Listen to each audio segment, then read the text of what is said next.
Level 5. Spanish flu pandemic of 1918.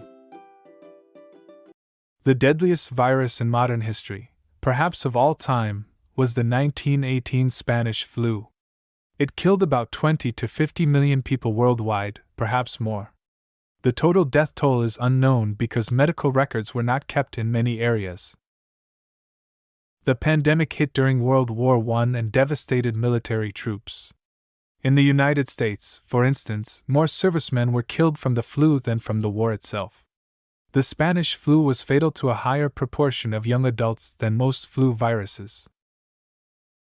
The pandemic started mildly, in the spring of 1918, but was followed by a much more severe wave in the fall of 1918. The war likely contributed to the devastating mortality numbers, as large outbreaks occurred in military forces living in close quarters.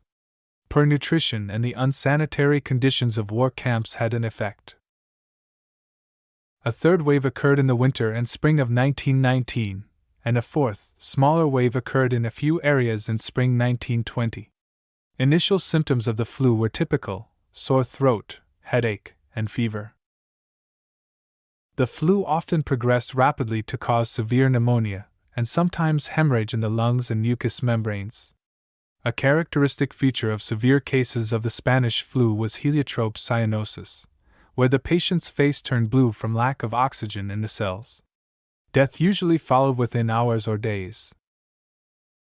Modern medicines such as vaccines, antivirals, and antibiotics for secondary infections were not available at that time, so medical personnel couldn't do much more than try to relieve symptoms.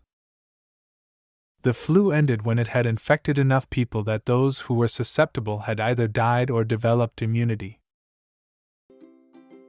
Thanks for watching.